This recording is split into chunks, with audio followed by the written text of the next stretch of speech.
Abdul Mukti baru saja dilantik sebagai Menteri Pendidikan Dasar dan Menengah atau Mendikdasmen di Kabinet Merah Putih.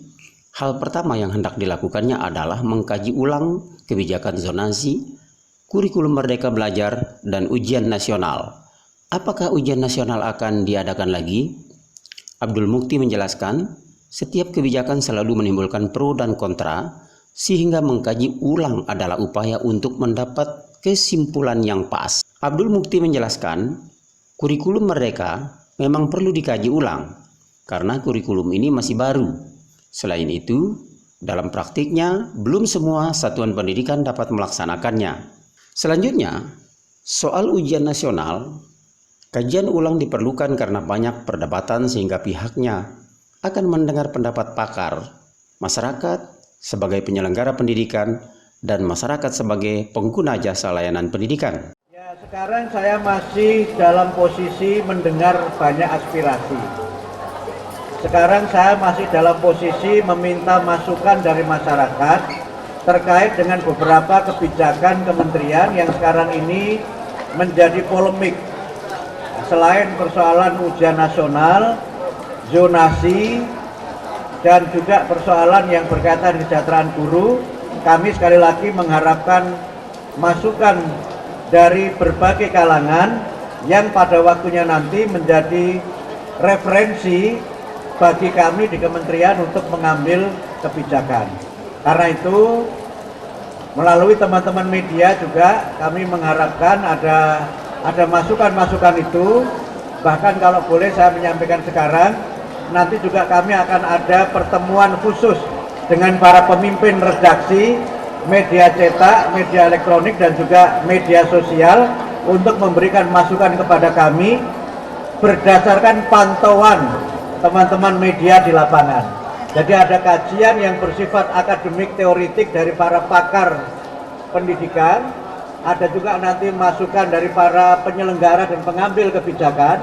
Nanti kami akan memanggil juga para kepala dinas ke Jakarta untuk memberikan masukan kepada kami, termasuk juga masukan dari para jurnalis yang selama ini bersentuhan langsung dengan masyarakat. Karena itu beri kami masukan, sehingga dengan masukan-masukan itu kami bisa mengambil keputusan yang terbaik untuk kemajuan pendidikan nasional pada masa yang akan datang.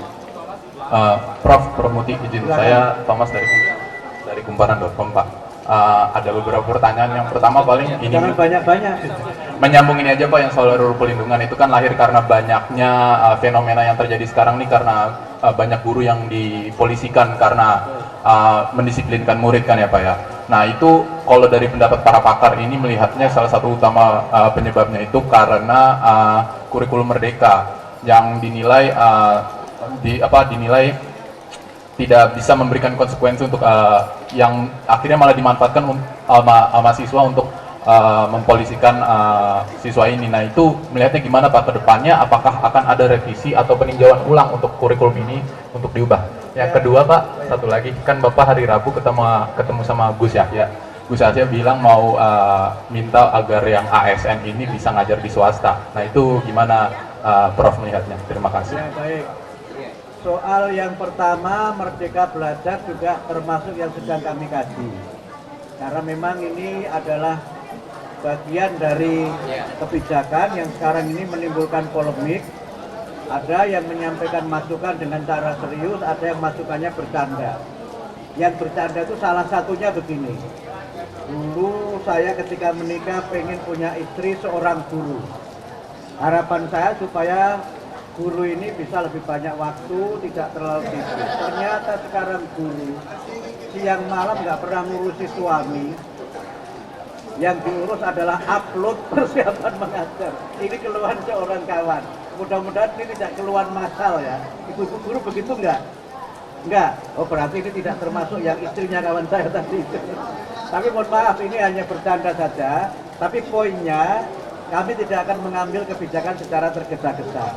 Kami akan mengkaji secara keseluruhan. Hanya memang harus saya katakan pada kesempatan ini, peta mutu pendidikan nasional kita ini tidak merata. Ada pendidikan yang sudah sangat maju di kota-kota besar di Indonesia, Misalnya di Sumatera Selatan ini ada yang maju di Palembang, tapi ada yang maju tak gentar di Oku dan sebagainya. Ada yang sudah hebat luar biasa, tapi harus kita akui ada yang hidup segan mati tak mau. Karena itu kalau yang seperti ini tidak kita lihat sebagai realitas di lapangan, kita mungkin keliru mengambil kebijakan. Sehingga karena itu kami harus berhati-hati melihat mutu pendidikan ini secara utuh, tidak hanya ketersediaan sarana prasarana, tapi juga melihat kualitas gurunya. Karena ada sekolah yang gurunya berlebih sampai kekurangan jam mengajar. Tapi ada sekolah yang gurunya hanya satu untuk satu sekolahan. Nah, ini kan harus kita lihat Indonesia ini dari Sabang sampai Merauke. Tidak bisa kita melihat Indonesia hanya Jakarta saja, hanya Palembang saja, hanya Surabaya saja atau kota besar yang lainnya, tanpa melihat bahwa Indonesia ini negara kepulauan, negara yang sangat besar. Kata Pak Presiden, luas Indonesia itu setara dengan negara-negara Uni Eropa. Di sini satu negara di Eropa bisa lebih dari 17 negara. Karena itu kita harus melihat ini secara sangat seksama dan tidak mengambil keputusan secara tergesa-gesa. Usulan dari Gus Yahya itu bukan usulan satu-satunya. Karena waktu kami ketemu dengan Persekutuan Gereja-Gereja Indonesia, kami juga ketemu dengan Persatuan Islam, aspirasinya juga tidak jauh berbeda. Ini juga Ibu Budirja juga mendengar langsung, mendampingi saya ketika audiensi itu, dan sedang kita cari bagaimana regulasi yang memungkinkan guru-guru P3K ini bisa diambil kebijakan yang tidak berdampak negatif atau tidak merugikan sekolah-sekolah swasta. Karena kami berprinsip bahwa sekolah swasta itu adalah mitra pemerintah. Sekolah swasta itu adalah mitra dalam mencerdaskan kehidupan bangsa. Sebanyak apapun uang negara di Indonesia ini tidak akan mampu, tidak akan cukup membiayai pendidikan kalau semuanya diselenggarakan oleh pemerintah sendiri. Singapura bisa, karena Singapura itu penduduknya hanya 5 juta. Brunei Darussalam bisa, karena memang negaranya ya sebegitu-segitu saja. Australia bisa, karena penduduknya hanya 21 juta dan sudah menjadi negara yang makmur.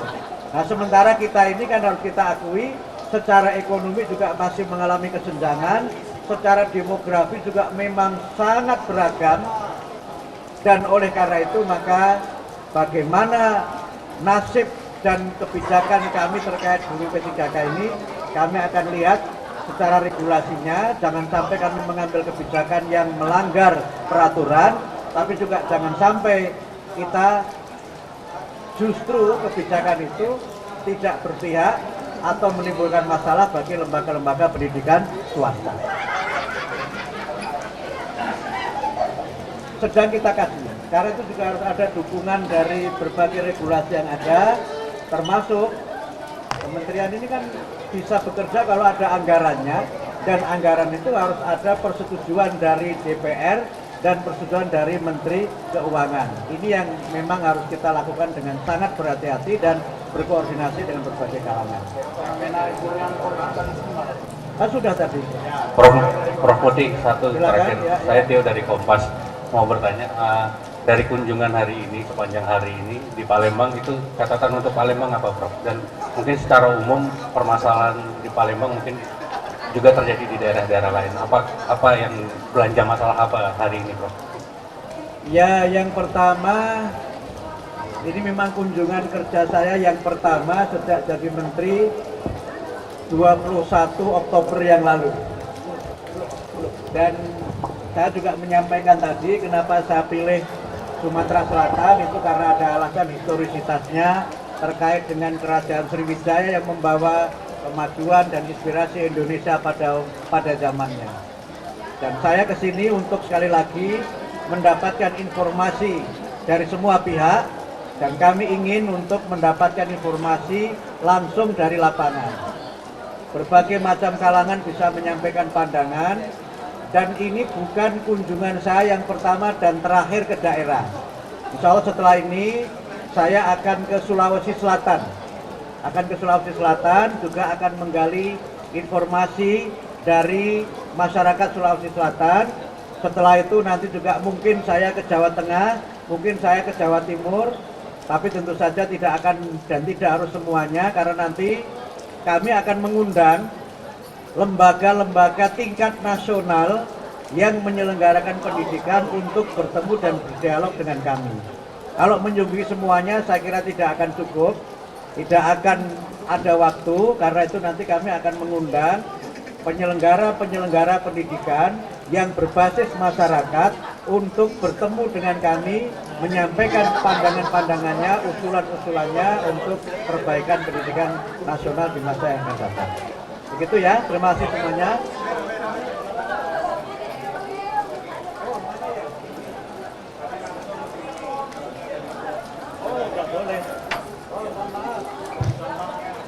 Ini contoh dinas-dinas di Sumatera Selatan untuk menyampaikan masukan kepada kami tanpa menyebutkan namanya, anonim semuanya sehingga dijaga kerahasiaannya dan semuanya disampaikan secara tertulis, dan ini nanti akan kami kaji, kami klasifikasi sebagai masukan untuk pengambilan kebijakan. Karena itu kami menyampaikan terima kasih pertama kepada pemerintah Provinsi Sumatera Selatan yang sudah mendampingi kami selama ini, kepada Bapak Kepala Dinas Pendidikan, terima kasih Bapak sudah mendampingi juga, kepada BPP Balai Guru Penggerak Sumatera Selatan, terima kasih juga, dan Balai Penjaminan Mutu Pendidikan, terima kasih. Bapak-bapak, ibu guru, terima kasih semuanya, dan rekan-rekan wartawan yang sudah mendampingi dari kami berangkat sampai mudah-mudahan kembali ke Jakarta lagi. Terima kasih semuanya, terima kasih masukan-masukannya untuk kemajuan pendidikan nasional kita.